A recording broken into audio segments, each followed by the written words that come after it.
Hello friends, god কি করুণাময়? God কি রক্ষাকর্তা?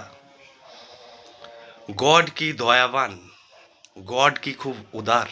এমনটাই আমাদেরকে বলা হয়।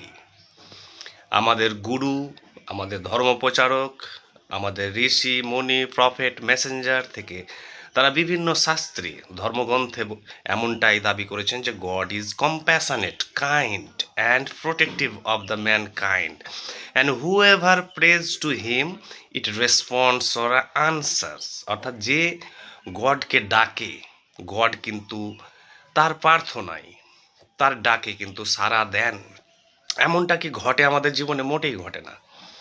অর্থাৎ গড যদি আমাদের ডাকে সাড়া দিতেন, আমাদের প্রার্থনায়, আমাদের সাধনায় যদি তিনি রেসপন্স দিতেন, তাহলে আমাদের জীবনের কোনো দারিদ্র, দুঃখ, হতাশা, পীড়া কিছুই থাকতো না। তাহলে গড এমনটা নয়। তাহলে গড কেমনটা? যদি আমরা সাইকোলজি এবং ফিলোসফি এবং সায়েন্স না জানি, তাহলে আমরা গড সম্পর্কে কোনো দিনই জানতে পারবো না।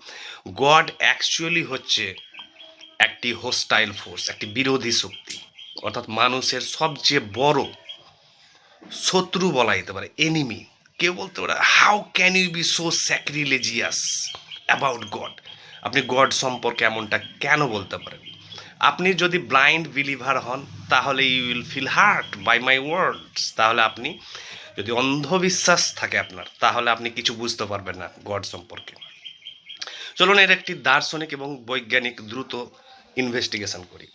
অর্থাৎ এই যে প্রকৃতিতে হাজারো থাউজেন্ড লজ আছে, ফোর্সেস আছে। অর্থাৎ electromagnetic force, gravitation, weak and nuclear force থেকে হাজারো ফোর্সেস অ্যান্ড লজ আছে। এবং আমাদের এখানে ক্লাইমেট থেকে শুরু করে, সিজন থেকে শুরু করে হাজারো যে জিনিসগুলো আমাদেরকে, মানব জীবনকে ইনফ্লুয়েন্স করে, ডাইরেক্ট করে এবং কন্ট্রোল করে, তাকে ভালো করে অবজার্ভ করতে হবে। অর্থাৎ দার্শনিক স্পিনোজা, যিনি বলেছিলেন যে গড ইকুয়াল টু সাবস্ট্যান্স, তিনি কিন্তু ভালোভাবে ব্যাপারটা বুঝতে পেরেছিলেন যে আমরা যদি এই প্যাটার্নকে বুঝতে পারি, নেচারের ব্যক্ত অব্যক্ত যে জগৎ আছে, ভিজিবল ইনভিজিবল ওয়ার্ল্ড, এবং তার প্যাটার্নকে, প্রত্যেকটি জিনিসকে যদি আমরা ইনভেস্টিগেট করি, অবজার্ভ করি, তাহলে দেখতে পাবো যে নেচার পুরোপুরি আমাদের বিরুদ্ধে কাজ করছে। দেখছেন সূর্য প্রচণ্ড গরম, মানুষ, ছোট ছোট লোয়ার স্পিসিসগুলো শেষ হয়ে যাচ্ছে, ন্যাচারাল ডিজাস্টার, ক্লাইমেট ডিজাস্টার, অর্থাৎ এই যে ভূমিকম্প, প্রাকৃতিক দুর্যোগ, এর মাধ্যমে কিন্তু হাজারো স্পেসিস কিন্তু ধ্বংস হয়ে যাচ্ছে, নষ্ট হয়ে যাচ্ছে, অবলুপ্ত হয়ে যাচ্ছে।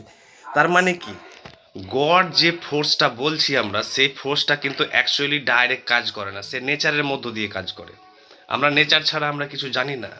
তাই নেচারের মাধ্যমে যখন গড কাজ করে, তাহলে নেচারই কিন্তু ফাইনাল জিনিস।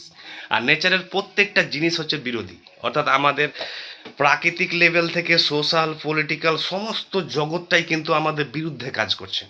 তাই এই নেচার কিন্তু দয়াবান নয়, করুণাময় নয় এবং প্রোটেক্টিভ নয়। তাই তো আমরা বাড়ি বানিয়েছি নিরাপদে থাকার জন্য, সিকিউরিটির জন্য, সেফটির জন্য। তাহলে আমরা পালিয়ে বেড়াচ্ছি নেচার থেকে, আর নেচারকেই আমরা কাজে লাগিয়েছি। আমাদের ইলেকট্রিসিটি তৈরি করেছি, আমরা হাজারো থাউজেন্ডস জিনিস নেচারকে এক্সপ্লয়েট করে আমরা আমাদের বেনিফিটস, আমাদের অ্যাডভান্টেজে কাজে লাগিয়েছি, আমাদের সুবিধার জন্য নেচারকে কাজে লাগিয়েছি। তাই গডের কাছে আমরা সারেন্ডার করতে পারবো না। আমরা গডকে কাজে লাগাবো, গডের ফোর্সকে। তাই গড হচ্ছে পুরোপুরি হোস্টাইল।